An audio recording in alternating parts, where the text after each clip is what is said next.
राधे दोस्तों। बहुत पुराने समय की बात है। एक गांव में 3 मित्र रहते थे। तीनों ही निहायत ही बेवकूफ किस्म के थे, लेकिन वे तीनों एक दूसरे को बड़ा ही विद्वान समझते थे। एक कहता था मैं बड़ा विद्वान हूँ, तो दूसरा कहता था मैं तुझसे बड़ा विद्वान हूँ। कुछ दिनों बाद उस गांव में एक परिवार रहने आया। उसमें एक बहुत ही खूबसूरत लड़की रहती थी। एक दिन वह लड़की गांव से बाहर किसी काम से जा रही थी। इत्तेफाक था वे तीनों भी उसी तरफ जा रहे थे। अचानक उस लड़की के सिर में खुजली हुई, तो उसने हाथ ऊपर उठाया और सिर खुजलाने लगी। उन तीनों ने समझा कि उसने उन्हें सलाम किया है, तो तीनों एक दूसरे से कहने लगे, अरे इस लड़की ने बिना कुछ बोले मुझे सलाम किया है। ये सुनकर दूसरा बोला, तुझमें ऐसी क्या खासियत है जो तुझे ये सलाम करेगी? अरे उसने तो मुझे सलाम किया है। इसी तरह तीसरा भी यही कह रहा था कि इसने मुझे सलाम किया है। गांव के लोग उन तीनों को अच्छी तरह जानते थे, ये बहुत ही बेवकूफ है। इस बात को लेकर तीनों में तकरार हो गई। बात इतनी बढ़ गई, वहां कई लोग इकट्ठा हो गए। तब एक बुढ़े आदमी ने आकर कहा, अरे भाई, क्यों बात पे इतना झगड़ा करते हो? वो लड़की अभी पास ही जा रही है। ऐसा करो, तुम तीनों जाकर उसी से क्यों ना पूछ लो, उसने तुम में से किसे सलाम किया है? जरा सी बात पर इतना क्यों भड़क रहे हो? ये बात सुनकर वे तीनों दौड़े और उस लड़की के पास जा पहुंचे। उससे बोले, सुनिए, आपने हम तीनों में से किसे सलाम किया था? ये बात सुनकर उस लड़की ने सोचा, मुझे ऐसा लग रहा है ये तीनों ही अव्वल दर्जे के बेवकूफ हैं। उसने मुस्कुराकर कहा, तुम तीनों में ऐसा क्या खास बात है जो मैं तुम्हें सलाम करूं? तीनों हंस दिए। उन्होंने कहा, हम एक से बड़े एक विद्वान हैं। हमारे पास ऐसे ऐसे किस्से हैं कि जिनको सुनकर कोई भी हमें सलाम कर सकता है। उस लड़की ने कहा, अच्छा तो फिर सुनाओ, मुझे ऐसे किस्से तब मैं बताऊंगी मैंने तुम तीनों में से किसे सलाम किया था। उसकी बात सुनकर एक बोला, ठीक है तो सुनो। एक बार की बात है, मैं एक बार अपने ससुराल गया, तो मेरी सास ने मेरे लिए अलग अलग पकवान बनाए। जब पकवान बनकर तैयार हो गए, तो मेरी सास ने मुझे खाने के लिए कहा। इत्तेफाक से मेरे मुंह से निकल गया, मेरा पेट भरा है, मुझे बिल्कुल भूख नहीं है। घर के सभी सदस्यों ने मुझे कई बार खाने के लिए कहा, लेकिन एक बार मेरे मुंह से इनकार निकल गई, इसलिए अब मैं खाने को राजी नहीं हुआ। आखिर में सब चुप हो गए और मैं यूं ही भूखा सो गया, क्योंकि इज्जत का मामला था। एक बार इनकार जो कर चुका था, अब खाने के लिए हाँ कैसे कहूँ? लेकिन भूखे पेट नींद कहाँ आने वाली थी। जब मेरी पत्नी भी सो गई, तो मैंने आसपास खाने की तलाश की, पर कुछ भी हाथ नहीं लगा। अचानक एक छीके में कोरी हांडी नजर आई। मैंने लपक कर उसे खोला, तो उसमें एक मुर्गी का अंडा रखा था। जैसे ही मैंने उस अंडे को हाथ में लिया, तो मेरी पत्नी की आंख खुल गई। मैंने लपक कर अंडे को अपने मुंह में डाल लिया और घबराकर चारपाई पर लेट गया। मेरी पत्नी ने ये देखा तो उसने कहा, क्या हुआ जी, सब ठीक तो है? आप इतने घबराए से क्यों लग रहे हो? मुझे वह कभी उठती कभी बैठती और बार बार मुझे पकड़कर पूछने लगी, बताओ जी क्या हुआ? मैं मुंह से भी बोलता तो कैसे, आखिर मुंह में अंडा जो था। मेरी पत्नी ने सारे घर वालों को जगा दिया। सब मुझसे पूछ रहे थे, जवाई राजा क्या हुआ, आपकी तबीयत तो ठीक है? मगर मेरे मुंह से चूं तक न निकली। आखिरकार घर वालों ने सोचा इस पर कोई बीमारी चढ़ गई है। घर वालों ने किसी सियाने को घर बुलाया। सियाने ने मुझे गौर से देखा, तो उसने कहा, इसके गाल पर मरहम है और अंदर की तरफ मवाद पक गया है, सुई से ही इस मवाद को बाहर निकाला जा सकता है।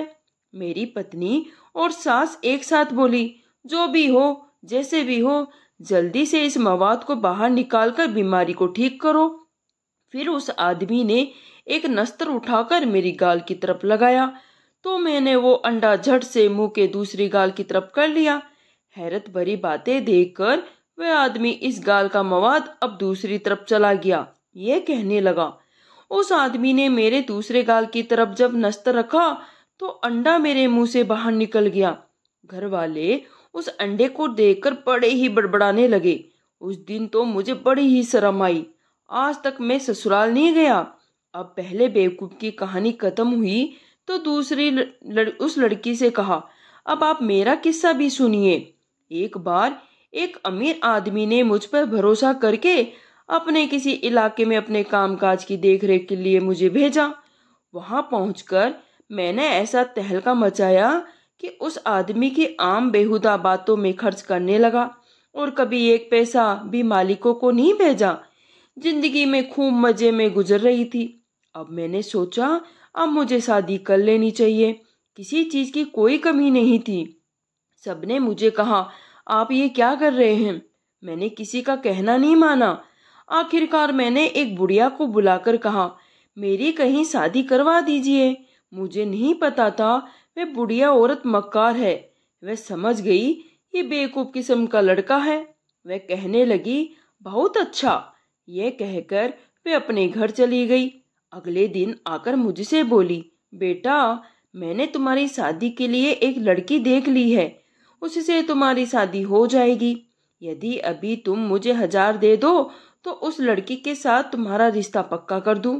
मैंने फौरन उसको 1000 की जगह 2000 उसको दे दिए और 2 दिन बाद वह बुढ़िया फिर आई और बोली, बेटा शादी की तैयारी और सामान वगैरह खरीदने के लिए मुझे 5000 रुपये चाहिए। 2 दिन बाद वह फिर आकर बोली, अरे बेटा जब तुम बारात लेकर आओगे तो आतिशबाजी रंग रंग के बिना वजह का खर्चा होगा। इससे अच्छा है तुम मंदिर में एक दूसरे को माला डाल दो। हमें तो आम खाने से मतलब है। उस बुढ़िया की बात सुनकर मैंने सोचा, ये बुढ़िया बड़ी ही नेक दिल है, मेरे भले की बात कर रही है, लेकिन मैं ये नहीं समझा इसके बदले में मेरा बुरा सोच रही है। उसकी बात से खुश होकर मैंने सारी शादी की जिम्मेदारी उस बुढ़िया को दे दी।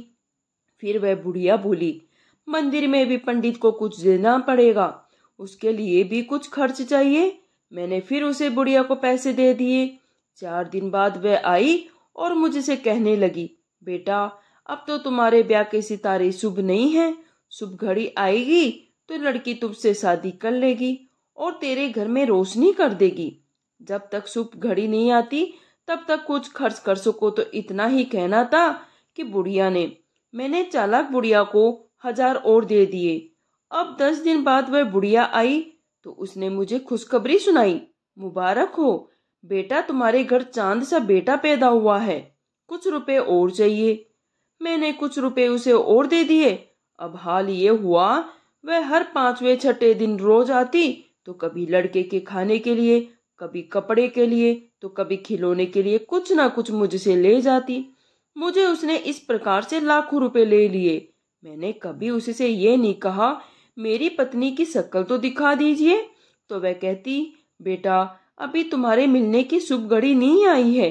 अब मेरी बात दूर दूर तक फैल गई, यहाँ तक कि मेरे मालिक को भी इस बात की भनक हो गई।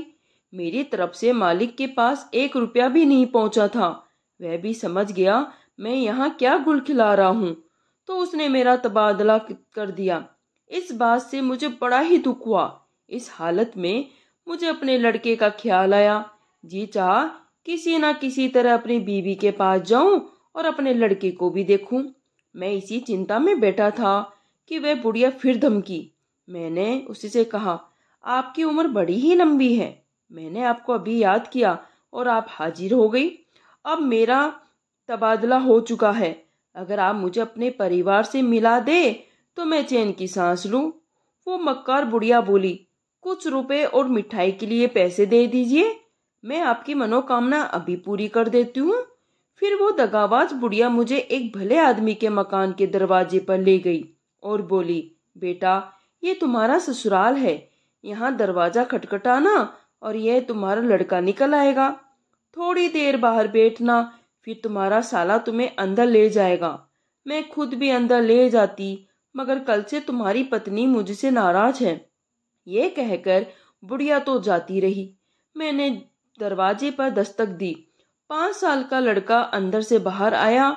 मैंने उसे मिठाई दी। लड़का मिठाई लेकर अंदर चला गया तो घर वालों ने समझा लड़के के बाप का कोई मित्र आया होगा तो लड़के के लिए मिठाई लाया है। अंदर से चाय पानी आया, फिर अच्छा सा भोजन भी आया। लड़के ने मुझसे कहा, आप खाना खा लीजिए। मैं लड़के को लेकर बाहर बैठ गया और खाना खा लिया। थोड़ी देर बाद उस औरत का पति भी आ गया।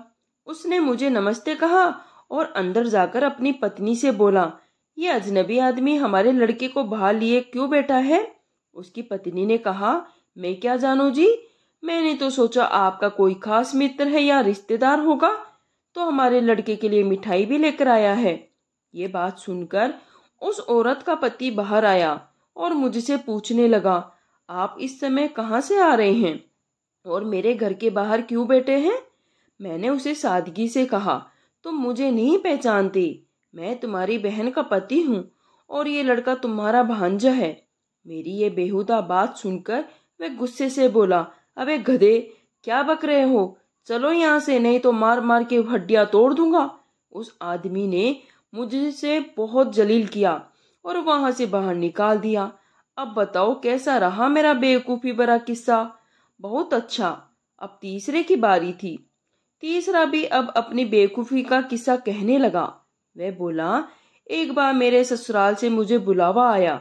मुझे बड़ा चाव था और साथ में पत्नी नहीं जा रही थी, इसलिए मैं और भी ज्यादा खुश था। मेरे ससुराल में एक रिवाज थी, अगर राजी खुशी ससुराल जाया जाए या राजी खुशी बुलाया जाए तो पगड़ी बांध के जाना होता है। अब मुश्किल ये थी, एक तो अभी अभी मैंने बाल कटवाए और एक पगड़ी बांधनी भी नहीं आती थी। जैसे तैसे मैंने अपने खास मित्र से पगड़ी बंधवा ली, अच्छे से अच्छी पोशाक पहनी और चल पड़ा अपने ससुराल पूरी शानो शौकत से। अब ससुराल मेरा दूर था तो रास्ते में मुझे बड़ी ही नींद आने लगी। मैंने सोचा अगर सोऊंगा तो कहीं पगड़ी ना खुल जाए। इसी मारे मैंने सो न सका और चलता रहा, मगर नींद में काबू नहीं। मैंने फिर एक कुआं देखा, मैं वहां गया। जल्दी से उस कुएं के पास सिर रखकर चबूतरे पर करवट बदली तो पगड़ी कुएं में जा गिरी। जब आंख खुली तो दिन बहुत जा चुका था। मैंने सोचा अंधेरा होने से पहले पहुंच जाऊं तो अच्छा रहेगा। अब मैं जल्दी जल्दी ससुराल की तरफ भागने लगा और पगड़ी का तो मुझे ख्याल ही नहीं रहा। भागते भागते जब मैं ससुराल के करीब पहुंचा तो उस घर की नौकरानी ने मुझे देख लिया। उसने मुझे नंगे सिर और इस तरह भागते हुए आता देखा तो उल्टे पांव घर की ओर दौड़ी और घर वालों को मेरी हालत बताई। घर वालों ने सोचा शायद हमारी बेटी मर गई। सब जोर जोर से रोने लगे। जब मैं वहां पहुंचा तो उन्हें देखकर मैं भी रोने लगा। नतीजा ये हुआ, पड़ोसी वहां आकर इकट्ठे हो गए। उन्होंने सबको तसल्ली दी। फिर मुझसे पूछा, अरे बहनोई जी, कैसे हुआ? हमारी बहन बिल्कुल ठीक ठाक थी। मैंने बोला, मुझे तो कुछ नहीं पता, तुम्हारी बहन तो अब भी ठीक है। मैं तो इसलिए रो रहा हूँ, यहाँ कोई हादसा हो गया। मेरी बात सुनकर सब हक्के बक्के रह गए। वह दिन है और आज का दिन है, मैं अपने ससुराल नहीं गया। तीनों की बेवकूफी कहानियां सुनकर वह लड़की बोली, सच तो यह है तुम सबके सब निहायती ही बेवकूफ हो। मैंने तो अपना सर खुदा के सलाम के लिए उठाया था, मगर अब मैं तुम तीनों को सलाम करती हूँ। इतना कहकर वह लड़की वहां से चली गई। दोस्तों, कहानी यहीं समाप्त होती है। अगर आपको यह कहानी पसंद आई तो प्लीज़ इसे लाइक कीजिए और सब्सक्राइब कर लीजिए। कहानी सुनने के लिए आपका धन्यवाद।